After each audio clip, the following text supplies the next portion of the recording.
Hidup Laras runtuh beruntun. Ayahnya meninggal di ruang tamu kontrakan kecil, sendirian. Sementara Laras terjebak lembur. Pacarnya pergi 2 hari setelah pemakaman, meninggalkan pesan singkat yang tak sampai 10 kata. Seminggu kemudian, perusahaan mengumumkan pengurangan karyawan. Namanya ikut dibacakan. Sejak itu kamar Laras sunyi. Foto ayah di meja rias menjadi satu-satunya yang menyala, dipantulkan oleh lampu tidur. Di luar hujan tipis. Laras duduk di lantai, memeluk lutut, mencoba menghitung ulang apa yang bisa diselamatkan. Tidak banyak. Teleponnya bergetar. Pesan dari mantan tetangga lama, Mbak Rina, yang sudah pindah ke desa asal suaminya beberapa tahun lalu. Isinya sederhana. Ada rumah kosong di desa milik kerabat. Boleh ditempati dulu. Udara bersih. Tetangga baik. Cocok untuk menenangkan diri. Laras menatap hujan di kaca.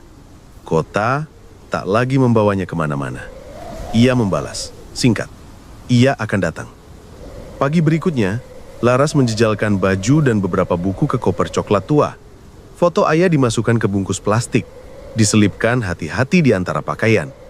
Sambil mengunci pintu kontrakan, ia berbisik. Suaranya nyaris tak terdengar. Ayah, aku pamit. Perjalanan menembus jalan berkelok. Pepohonan rapat, sawah memanjang, udara menipis dari debu. Supir menurunkan Laras di pertigaan kecil. Ada papan kayu pudar, catnya mengelupas. Tertulis nama desa yang belum pernah ia dengar sebelumnya. Jalan setapak dari tanah memanjang ke dalam, melewati rumpun bambu dan kebun pisang. Seorang perempuan setengah baya melambai dari kejauhan. Bibirnya tersenyum, matanya tajam namun hangat. Kamu Laras ya? Aku Bu Sari, katanya. Iya Bu, maaf merepotkan. Tidak apa, Sugeng rawuh. Nanti pelan-pelan saja. Di sini semua seperti keluarga. Rumah yang ditunjukkan Bu Sari berdinding kayu, cat putihnya kusam, teras kecil dengan bangku bambu. Di dalam ada meja, ranjang, dan lemari tua. Aromanya kayu lama. Laras meraba dinding. Dingin, tapi terasa tenang. Kalau butuh apa-apa, manggil saja, ujar Bu Sari sambil menatap panci di dapur kecil. Nanti malam aku bawakan sayur, biar kau tidak masak dulu. Terima kasih Bu. Di desa ini kita saling jaga. Ada kebaktian juga di ujung kampung, gereja tua. Pastor Surya memimpin. Orangnya halus. Kalau kamu mau, nanti ikut saja, biar hatimu ringan. Nama itu terdengar asing di telinga Laras. Ia mengangguk sopan. Nanti saya coba Bu. Menjelang sore desa menjadi lambat. Suara ayam, anak-anak berlarian mengejar layangan. Angin melewati daun bambu seperti bisik. Laras duduk di teras, memandangi langit yang memerah. Untuk pertama kalinya dalam beberapa minggu, dadanya tidak sesak. Ia membuka koper, mengeluarkan foto ayah, lalu menaruhnya di meja ruang depan. Wajah ayah tersenyum tipis. Ia menyalakan lampu kecil, menatap lama. Kalau ayah masih ada, ayah pasti nyuruh aku istirahat, bisiknya. Ketukan terdengar di pintu. Satu ketukan, pelan. Mbak Sari berdiri dengan mangkuk sayur lodeh dan tempe goreng di nampan. Makan dulu, biar badan hangat. Terima kasih banyak Bu. Mereka makan di meja kecil. Obrolan ringan. Tentang pasar, tentang jalan ke sungai, tentang dari mana air bersih ditimba. Laras mengangguk, mencoba menghafal arah. Sebelum pulang, Mbak Sari menatap foto di meja. Itu almarhum bapakmu ya? Semoga tenang. Amin, jawab Laras. Malam turun cepat. Lampu minyak di beberapa rumah tetangga menyala kuning. Dari kejauhan, terdengar bunyi lonceng kecil, bertalu pelan, seperti panggilan. Laras berdiri di teras, mencoba menebak arahnya. Ujung kampung tertutup gelap. Hanya ada siluet bangunan tinggi yang tak jelas. Angin masuk ke rumah membawa lembab daun. Laras menutup jendela satu persatu. Saat ia mengaitkan kait jendela ruang tamu, kilauan kecil seperti cahaya lilin berpendar di antara pepohonan jauh. Nyala itu berkedip, padam, lalu muncul lagi. Ia menatap, menahan nafas. Di belakangnya, Foto ayah seperti memantulkan cahaya singkat itu. Ruangan seketika terasa lebih dingin. Ia mematikan lampu dan duduk di ranjang, mencoba memejamkan mata. Desa ini tenang, ia meyakinkan diri. Ia butuh tidur. Di ambang tidur, suara yang lama ia rindukan terdengar jelas, dekat sekali, seperti berbisik dari ruang depan. Suara ayah. Laras, jangan percaya pada senyum. Jantungnya memukul. Laras membuka mata, menatap langit-langit gelap. Dari luar, lonceng kecil berdentang sekali lagi, lebih pelan, seperti jawaban yang ditahan. Pagi pertama Laras di desa terasa asing. Udara dingin menusuk tulang, tapi juga segar. Ia berjalan keluar rumah, menyapu halaman yang dipenuhi daun kering. Beberapa tetangga melintas, tersenyum sambil menyapa. "Wes tangi, Mbak," suara seorang bapak dengan caping di kepala. "Iya, Pak," jawab Laras canggung.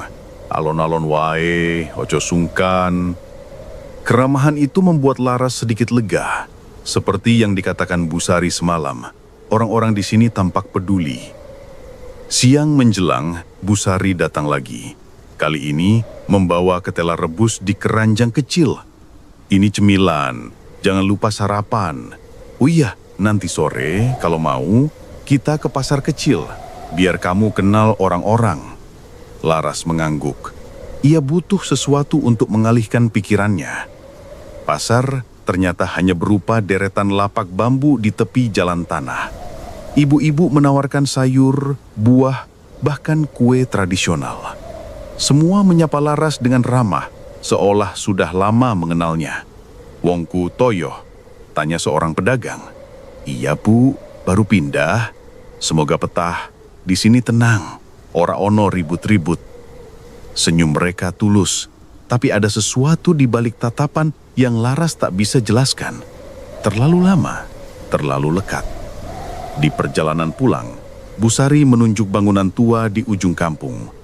Atapnya menjulang, dindingnya kusam, beberapa bagian ditumbuhi lumut. Itu gereja tua, pusat kegiatan desa. Pastor Surya yang pimpin. Orangnya bijak, karismatik. Kau harus kenalan nanti. Laras menatap lama. Dari kejauhan, bangunan itu seperti bernafas, dikelilingi pepohonan besar yang membentuk bayangan pekat. Setiap malam tertentu, ada ibadah. Tidak wajib, tapi banyak yang ikut. Katanya bisa bikin hati tenang. "Oh," Laras menjawab singkat. Malam harinya, Laras duduk di teras. Angin membawa suara jangkrik. Ia mencoba menulis di buku catatan, berharap bisa menata pikirannya. Tapi konsentrasinya pecah saat mendengar langkah kaki di depan rumah. Seorang pemuda berdiri di pagar bambu. Senyumnya lebar. "Selamat malam. Kamu Laras ya? Aku Joko." "Iya, Mas. Ada apa?" "Tidak, cuma ingin menyapa. Aku jemaat di gereja tua itu. Nanti kalau kamu mau ikut, bisa jalan bareng."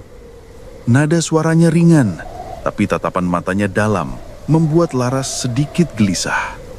"Terima kasih, Mas. Mungkin nanti kalau sudah siap." Joko tersenyum lagi lalu pergi tanpa banyak kata.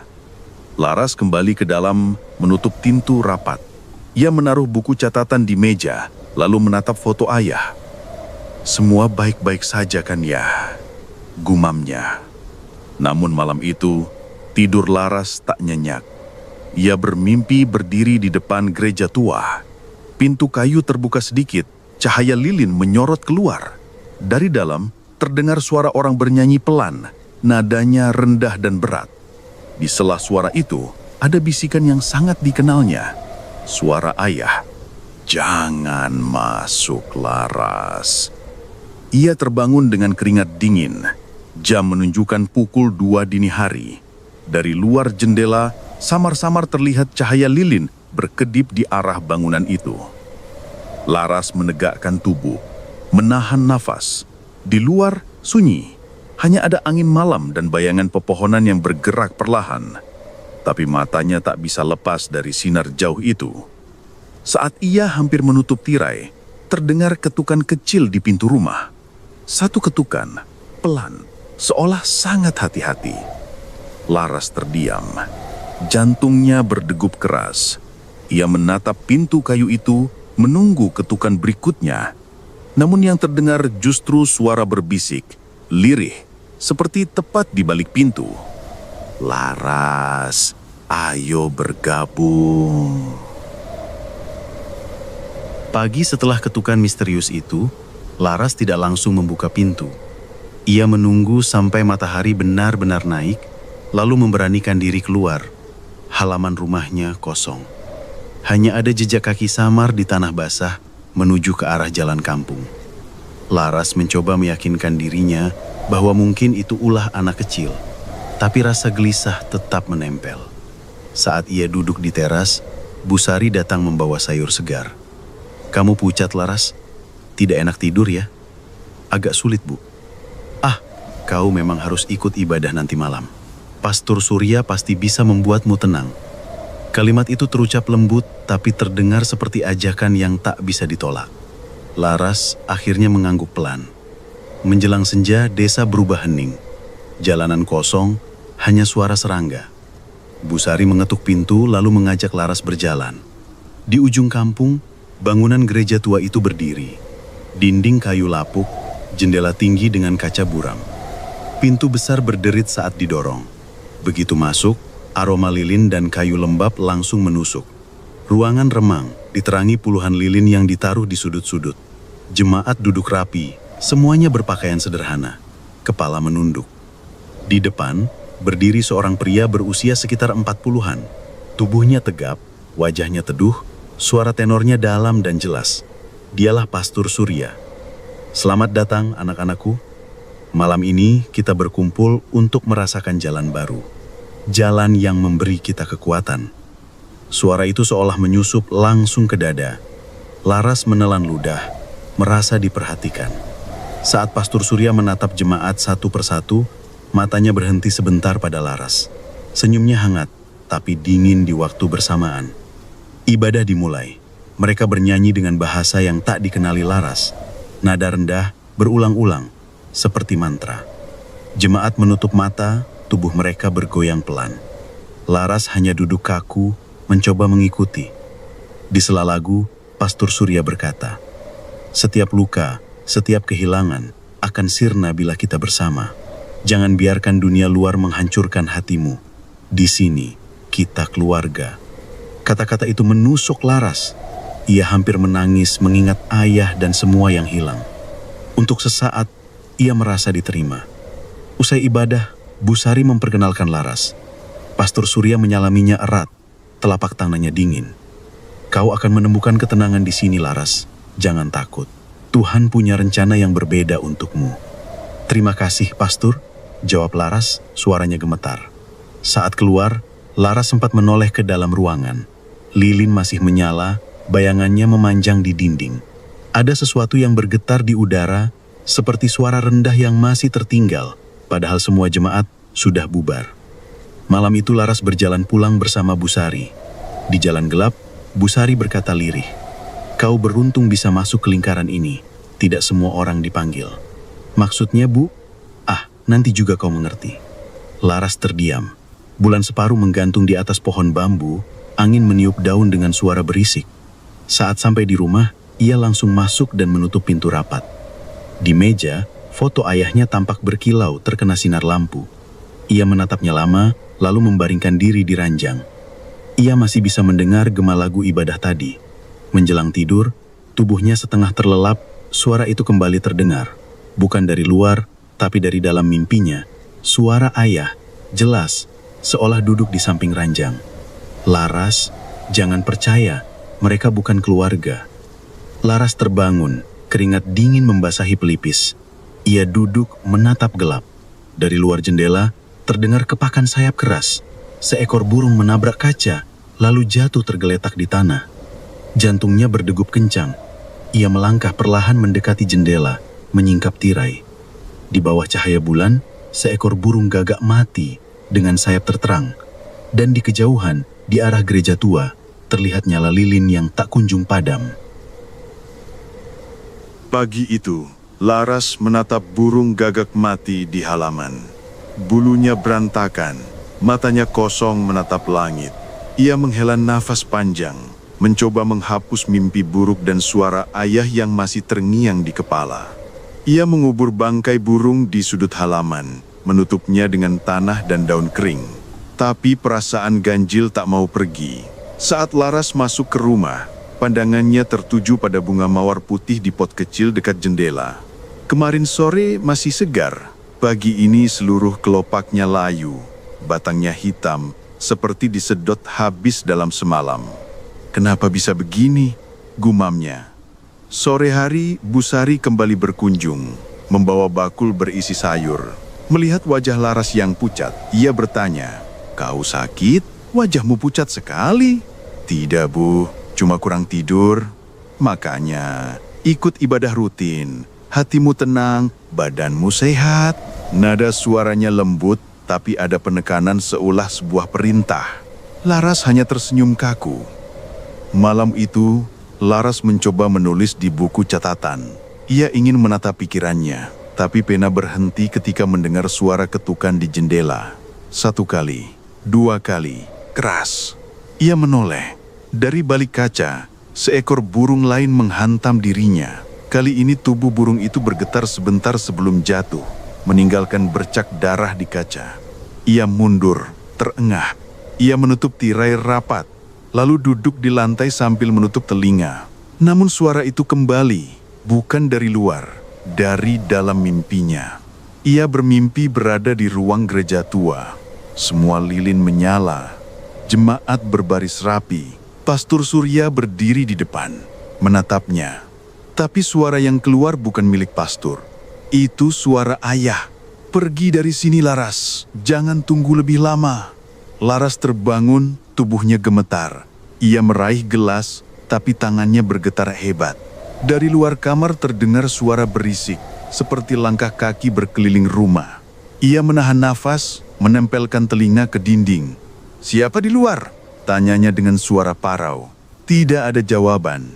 Keesokan paginya, Laras mendapati tanah di dekat pagar tergali sedikit, seperti bekas dicakar.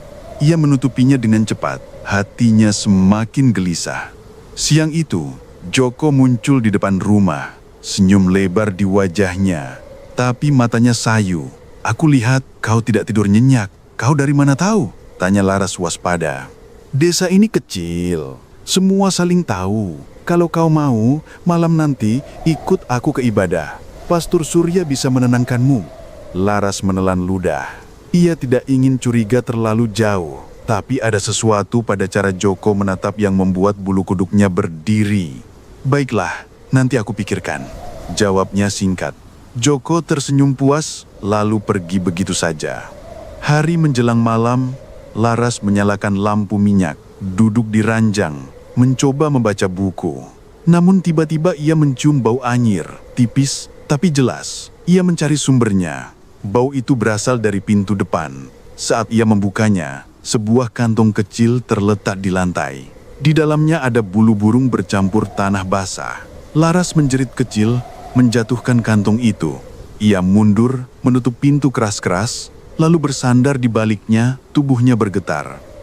Lampu bergoyang terkena angin dari celah jendela. Di meja, foto ayah bergetar seolah disentuh tangan tak terlihat. Sesaat kemudian, terdengar suara bisikan yang sangat jelas, dekat di telinganya. Suara ayah, "Laras, jangan biarkan mereka masuk." Laras terdiam membeku. Di luar, suara lonceng kecil berdentang sekali, lalu hening. Tapi tak lama kemudian, pintu rumah bergetar seperti seseorang mendorongnya dari luar. Pintu itu berhenti bergetar setelah beberapa menit. Laras tidak berani bergerak, hanya berdiri menempel di balik daun pintu dengan napas terengah. Malam terasa begitu panjang. Ia akhirnya tertidur di lantai, masih bersandar dengan mata sepengah terbuka. Pagi menjelang. Ketukan pelan membangunkannya. Kali ini jelas suara Bu Sari. "Laras, sudah bangun?" Aku bawakan bubur. Dengan hati-hati, Laras membuka pintu. Wajah Bu Sari muncul, tersenyum tulus sambil membawa rantang. Kau kenapa? Matamu sembab sekali. Tidak, cuma susah tidur, Bu. Jawab Laras cepat. Bu Sari masuk, menaruh bubur di meja. Ia duduk, lalu berkata lembut. Kau sendirian terlalu lama, tidak baik. Ingat, di sini kita keluarga. Jangan merasa sendiri lagi. Kalau hatimu gelisah, datanglah ke ibadah malam ini. Nada suara itu menenangkan, seperti pelukan. Laras berusaha tersenyum, meski pikirannya penuh tanda tanya. Siang harinya, beberapa tetangga datang membawa hasil kebun. Ada yang memberi pisang, ada yang menitipkan sayur. Mereka semua tersenyum, menyebut Laras sebagai anak baru yang harus dijaga. Keramahan itu hangat, namun Laras merasa seolah ia dikelilingi, dikurung oleh perhatian yang terlalu sempurna. Di tengah obrolan ringan, seorang ibu menepuk bahunya sambil berbisik. Bersyukurlah kau dipilih, tidak semua bisa. Dipilih untuk apa, Bu? Ibu itu hanya tersenyum lalu pergi. Malam turun cepat. Laras menyalakan lampu minyak, duduk di teras dengan pikiran kusut. Tepat saat ia hendak masuk, Joko datang dengan senyum ramah. Kau kelihatan bingung. Mari ikut aku malam ini. Pastor Surya bisa menolongmu. Aku dulu juga sering gelisah. Tapi setelah ikut, semua hilang. Apa yang hilang? Takut, kesepian, semua itu lenyap. Cara Joko mengucapkannya membuat Laras ingin percaya, walau hatinya masih dipenuhi ketakutan. Ia hanya mengangguk pelan tanpa janji pasti. Sebelum pergi, Joko menatap matanya lekat-lekat. Kalau nanti kau mendengar suara yang aneh, jangan ditolak. Itu tanda kalau kau sedang dipanggil. Kata-kata itu membuat Laras semakin resah. Larut malam, Laras mencoba tidur. Tapi tepat pukul 2 dini hari, ia terbangun. Rumah terasa lebih dingin dari biasanya. Dari luar kamar terdengar langkah pelan seperti seseorang mondar-mandir. Ia memberanikan diri keluar. Ruang tamu sepi. Tapi di meja, foto ayah sudah tidak berdiri tegak. Bingkainya rebah, seolah ada tangan yang menjatuhkannya. Saat Laras hendak membetulkannya, ia melihat ada goresan tipis di kaca bingkai. Bentuknya seperti simbol lingkaran dengan garis di tengah. Tangannya gemetar. Ia mundur, menabrak kursi. Tepat saat itu, pintu rumah berderit terbuka sedikit. Tidak ada angin, tapi daun pintu bergoyang pelan. Siapa di sana? Suara Laras serak, hening, lalu samar. Terdengar suara lembut yang sangat dikenalnya. Suara ayah dari arah pintu. Laras, jangan ikut mereka. Jangan sekali-kali. Air mata Laras jatuh begitu saja. Tapi sebelum ia sempat menjawab, dari jauh terdengar dentangan lonceng panjang, bukan sekali, tapi berkali-kali, menggema hingga ke dalam rumah, seolah memanggilnya keluar. Laras berdiri terpaku, tubuhnya gemetar, antara ingin mendengar pesan ayah atau mengikuti panggilan yang terus berdentang. Dan di sela suara itu, samar-samar, ia mendengar bisikan lain. Bukan suara ayah, melainkan suara ramai yang seakan berasal dari banyak mulut. Ayo Laras, waktumu sudah dekat. Dentang lonjeng masih terngiang di telinga Laras hingga fajar tiba. Ia tidak berani memejamkan mata lagi. Begitu matahari naik, ia langsung membuka pintu, memastikan halaman kosong. Tidak ada jejak siapapun. Hanya embun menempel di daun, segar tapi dingin. Hari itu Laras mencoba beraktivitas normal. Ia membersihkan rumah, menata ulang isi lemari, bahkan menyapu teras berkali-kali. Tapi hatinya tetap gelisah. Simbol di bingkai foto ayah masih jelas, meski sudah ia gosok dengan kain. Sore menjelang, Bu Sari datang sambil membawa teh panas. "Kau terlihat lelah sekali, Nak. Sepertinya hatimu masih berat." "Mungkin, Bu. Kalau begitu, jangan menolak panggilan. Malam nanti ikutlah ke gereja. Pastor Surya sudah menunggu." Laras hanya bisa diam. Ada rasa enggan, tapi juga rasa takut menolak. Saat malam tiba, Joko datang menjemput. Mereka berjalan di jalan setapak menuju gereja tua. Udara dingin, kabut tipis menggantung. Bangunan itu tampak lebih besar dari sebelumnya, dengan jendela kaca buram memantulkan cahaya lilin dari dalam. Begitu masuk, suasana berbeda dari ibadah pertama. Ruangan sudah setengah gelap.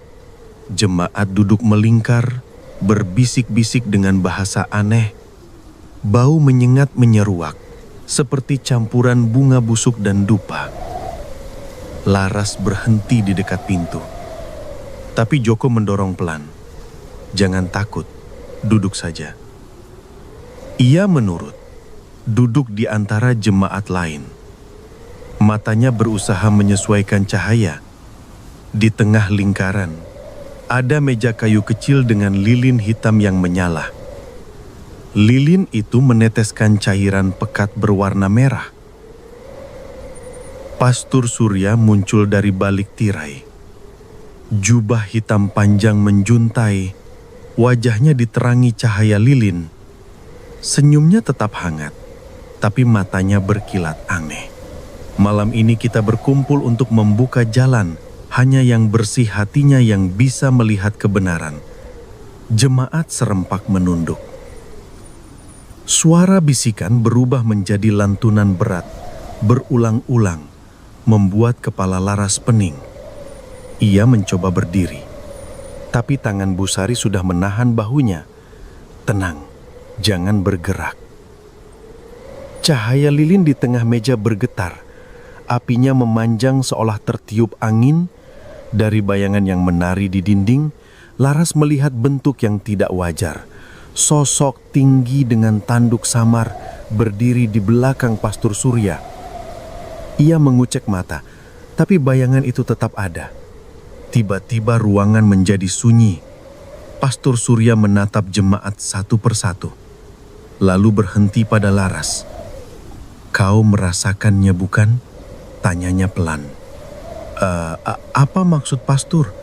Suara Laras nyaris hilang. "Kau dipanggil.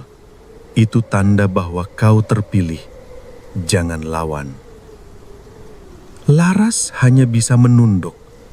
Dadanya berdebar kencang, keringat dingin mengalir di pelipis. Ibadah berakhir tanpa doa seperti biasanya. Jemaat keluar dengan wajah kosong seperti dalam trans. Laras mencoba mengikuti, tapi saat melewati meja kayu, ia melihat sesuatu. Lilin hitam itu sudah padam, tapi dari sumbunya menetes cairan merah ke lantai, membentuk pola lingkaran.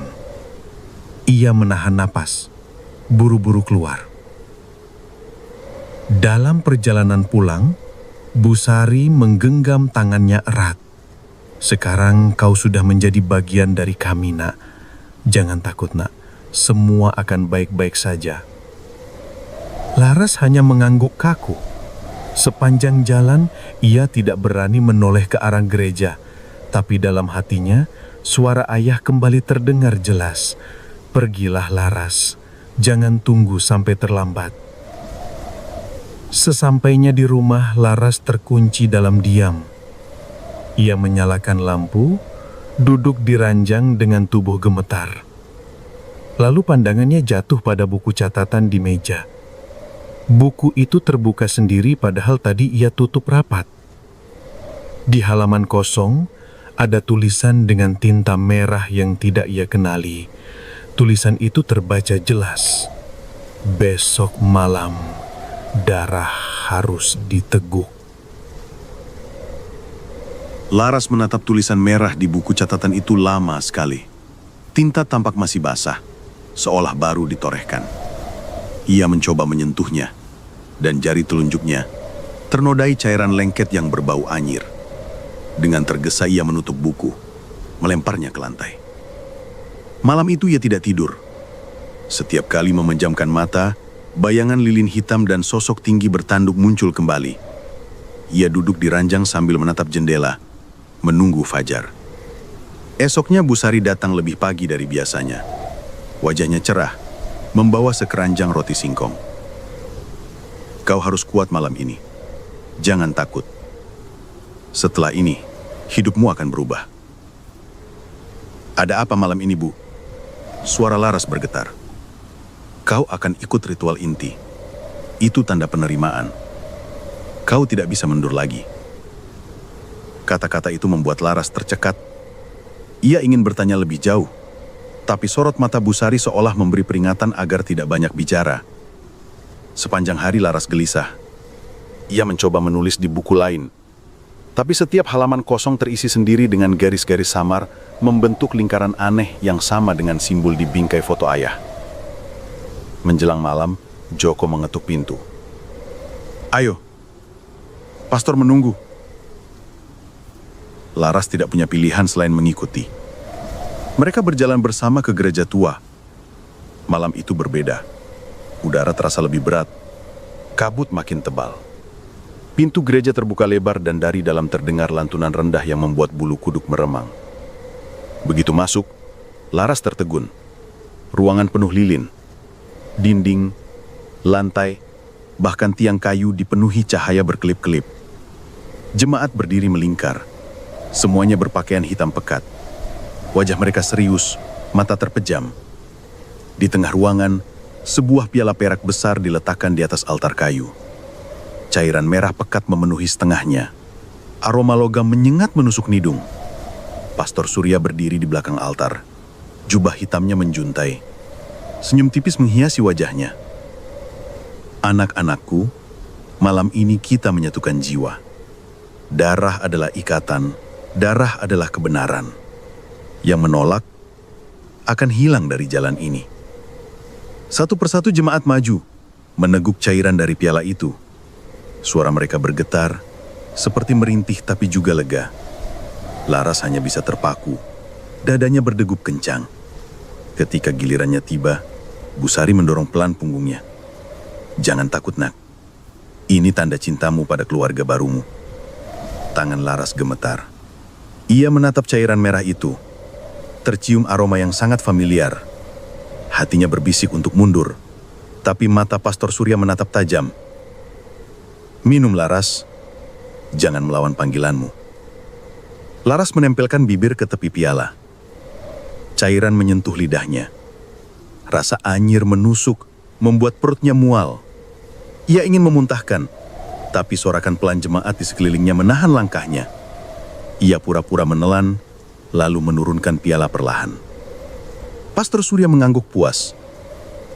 Sekarang kau resmi bersama kami. Malam ini baru awal. Esok, kau akan melihat yang sebenarnya. Tepuk tangan lirih menggema. Jemaat kembali bernyanyi. Lantunannya semakin cepat, semakin keras. Lilin-lilin bergoyang. Bayangan menari liar di dinding. Laras berdiri kaku. Tubuhnya dingin. Dalam hatinya, suara ayah kembali terdengar.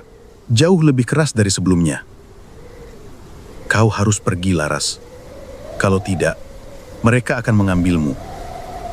Ia menoleh sekilas ke arah pintu, berharap bisa kabur. Tapi tepat saat itu, jemaat menutup lingkaran rapat. Jalan keluar seolah hilang. Hanya tersisa dinding lilin dan wajah-wajah yang menatap kosong. Laras menggenggam tangannya kuat-kuat. Ia sadar, mulai malam ini, ia tidak lagi hanya menjadi tamu di desa itu. Ia sudah terikat dalam sesuatu yang jauh lebih gelap. Dan sebelum lilin padam, Pastor Surya menatapnya sekali lagi. Besok malam, Laras, kau akan menyaksikan pengorbanan. Malam berikutnya, desa terasa lebih sunyi daripada biasanya. Angin nyaris tak bergerak, hanya bunyi bambu berderit pelan di kejauhan. Laras berjalan pelan bersama Busari menuju gereja tua. Tangannya dingin, langkahnya goyah. Ia ingin menolak, tapi setiap kali mulutnya terbuka, tatapan Busari menguncinya. Begitu pintu gereja terbuka, hawa panas bercampur bau anyir langsung menyeruak. Lilin-lilin hitam menyala di setiap sudut, bayangannya bergetar liar di dinding. Jemaat sudah berdiri membentuk lingkaran. Wajah mereka kosong, seakan hanya tubuh tanpa jiwa. Di tengah ruangan, Laras melihat sesuatu yang membuat perutnya mual. Seorang pria muda yang belum pernah ia lihat sebelumnya. Tubuhnya terikat di kursi kayu. Mulutnya disumpal gain, matanya membelalak penuh ketakutan. Pastor Surya berdiri di belakangnya. Jubahnya berkibar tipis. Senyumnya tenang, suaranya dalam. Anak-anakku, malam ini kita memberi persembahan agar jalan kita tetap terbuka, agar kita tetap diberkati. Jemaat serentak menunduk, melantunkan doa aneh dengan nada berat. Suaranya bercampur, membuat kepala Laras berputar. Ia ingin berlari, tapi tangan Busari menggenggam lengannya erat. Jangan melawan, kau harus melihat ini agar kau mengerti. Pria terikat itu menggeleng keras, tubuhnya meronta, air matanya jatuh deras. Pastor Surya mendekat, menyentuh kepala korban dengan lembut, seakan penuh kasih. Jangan takut, kau akan memberi arti bagi kami semua. Jemaat semakin keras menyanyi, lilin-lilin bergoyang seolah ditiup angin padahal pintu tertutup rapat. Suara rendah menggema di langit-langit ruangan seperti berasal dari sesuatu yang lebih besar daripada manusia. Laras menutup telinganya, tapi suara itu tetap masuk menusuk pikirannya. Ia melihat bayangan besar di dinding, lebih tinggi dari langit ruangan, dengan bentuk menyerupai tanduk panjang. Tiba-tiba, Pastor Surya mengangkat piala perak yang kemarin dipakai. Cairan merah di dalamnya berputar sendiri seolah hidup. Darahnya akan menyatukan kita. Malam ini kita terikat selamanya. Jeritan tertahan terdengar dari pria terikat. Laras tak sanggup lagi menatap tapi tubuhnya terkunci. Jemaat lain menutup lingkaran, seolah membentuk dinding manusia yang tak bisa ditembus. Laras hanya bisa menangis tanpa suara. Dalam kepalanya, suara ayah kembali terdengar. Lari Laras, lari sebelum kau jadi pengganti. Ia menoleh sekilas, mencoba mencari celah keluar, tapi setiap arah sudah terisi wajah-wajah kosong yang menatapnya seolah tahu niatnya. Lilin di tengah altar mendadak padam. Ruangan menjadi gelap gulita, hanya tersisa bisikan doa yang bergema seperti dari dalam tanah. Saat nyala lilin kembali muncul, Laras tertegun. Kursi kayu kosong. Pria itu sudah tidak ada. Hanya tersisa piala yang kini penuh sampai ke bibir dengan cairan merah yang kental. Jemaat serentak bersorak lirih, penuh syukur. Pastor Surya mengangkat piala tinggi-tinggi. Dengan ini, jalan kita tetap terbuka dan saksi baru akan segera dipanggil. Matanya beralih pada Laras. Senyumnya melebar, menatap tajam seakan menusuk ke dalam hati. Kau sudah melihat Laras. Sekarang tak ada jalan kembali. Jantung Laras nyaris meledak, tangannya gemetar, kakinya ingin mundur tapi tubuhnya kaku seperti dipaku. Dan saat jemaat kembali bernyanyi, suara mereka bercampur menjadi satu kalimat yang membuat bulu kuduk Laras berdiri. Korban berikutnya sudah dipilih. Seusai ritual mengerikan itu, Laras pulang dengan langkah guntai. Bulan tampak pucat di langit, kabut makin tebal, dan jalan setapak sepi seakan menelan suara. Busari berjalan di sampingnya. Wajahnya tetap tenang seolah tidak terjadi apapun di gereja tadi. Sekarang kau sudah tahu arti keluarga kami, ucap Bu Sari pelan. Laras menunduk, pura-pura mengangguk. Padahal jantungnya masih berdegup kencang. Kepalanya dipenuhi teriakan pria yang dikorbankan. Malam itu, begitu sampai rumah, Laras langsung menutup pintu dan mengganjalnya dengan meja. Ia gemetar, tapi juga sadar kalau tetap tinggal, cepat atau lambat, ia akan jadi korban berikutnya. Ia duduk di lantai, mencoba mengatur nafas. Matanya tertuju pada lemari kayu di pojok ruangan. Entah kenapa ia tergerak membuka laci. Laci paling bawah macet, tapi akhirnya bisa ditarik. Di dalamnya ada beberapa kertas tua, penuh debu. Salah satunya adalah catatan tangan. Tulisan miring, tergesa. Laras membaca dengan cepat. Aku juga pernah jadi pendatang. Mereka ramah, memberi makan, memberi tempat, tapi itu hanya topeng. Mereka mempersembahkan manusia, aku mencoba kabur. Tapi mereka selalu tahu. Jika kau membaca ini, jangan percaya siapapun. Jangan tunjukkan rasa takut. Cari jalan keluar lewat hutan timur. Tapi hati-hati, banyak yang tidak pernah kembali. Tangan Laras bergetar. Jadi rumah ini pernah ditempati orang lain sebelum dirinya dan orang itu sudah lenyap. Ia menutup catatan itu, menatap foto ayah di meja. Ayah, apa aku bisa selamat? Suara itu kembali datang. Samar, lembut, tapi tegas. Pergilah Laras. Malam ini juga. Jangan tunggu. Air mata Laras jatuh. Ia menyiapkan tas kecil, sedikit pakaian, sebotol air, dan foto ayah. Jantungnya berpacu. Ia menunggu hingga lewat tengah malam ketika desa hening. Perlahan ia membuka pintu. Angin malam langsung masuk membawa bau tanah basah. Ia melangkah keluar, berusaha sepelan mungkin. Setiap bunyi ranting patah terdengar terlalu keras di telinganya. Jalan setapak di depan rumah gelap gulita. Hanya cahaya bulan separuh yang menuntun. Ia Laras berjalan cepat ke arah timur, mengikuti petunjuk di catatan. Di kejauhan, hutan menjulang gelap. Namun baru beberapa puluh meter, suara itu terdengar. Lonceng kecil, berdentang satu kali. Lalu disusul suara langkah kaki, banyak, bergerak mendekat. Laras panik, berlari sekuat tenaga, nafasnya memburu, kakinya menendang tanah dan bebatuan. Dari belakang terdengar teriakan jemaat, suara mereka bersatu dalam lantunan rendah.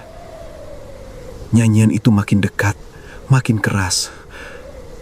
Laras menoleh sekilas. Puluhan sosok berpakaian hitam membawa obor, cahaya api bergoyang liar. Wajah mereka kosong, mata mereka menatap tajam ke arahnya.